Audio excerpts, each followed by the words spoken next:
বিসমিল্লাহির রহমানির রহিম। আসসালামু আলাইকুম। আজকের ক্লাসটি হচ্ছে একজন শিল্পীর আয় ও কর পরিগণনা নিয়ে। আশা করছি পরীক্ষার্থী ভাইদের উপকারে আসবে।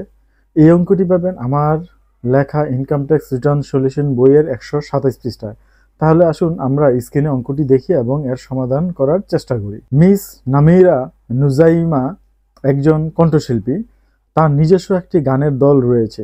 বিভিন্ন অনুষ্ঠানে তিনি তার দল নিয়ে গান পরিবেশনের মাধ্যমে আয় করে থাকেন।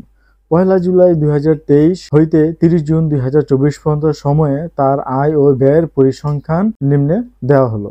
বিভিন্ন অনুষ্ঠানে সঙ্গীত পরিবেশনার মাধ্যমে প্রাপ্তি ছিল 10 লাখ টাকা।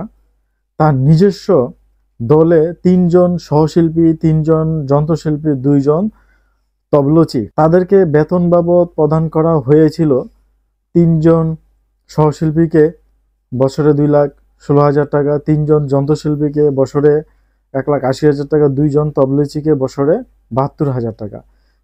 শিল্পীদের ড্রেস ও যাতায়াত বাবদ খরচ ছিল যথাক্রমে 15,000 ও 2,000 টাকা। সঙ্গীত পরিবেশন হতে গ্রস প্রাপ্তি হন কত? 10 লাখ টাকা। বাদ যাবে তার ব্যয়গুলো। এখান থেকে বেতন ভাতাদি হবে 4,68,000 টাকা, ড্রেস ও যাতায়াত বাবদ যাবে 17,000 টাকা, টোটাল 4,85,000 টাকা বাদ যাবে। 10 লাখ থেকে 4,85,000 বাদ দিলে থাকে 5,15,000 টাকা। 5,15,000 টাকার উপরে পদে কর আসবে 6,500 টাকা।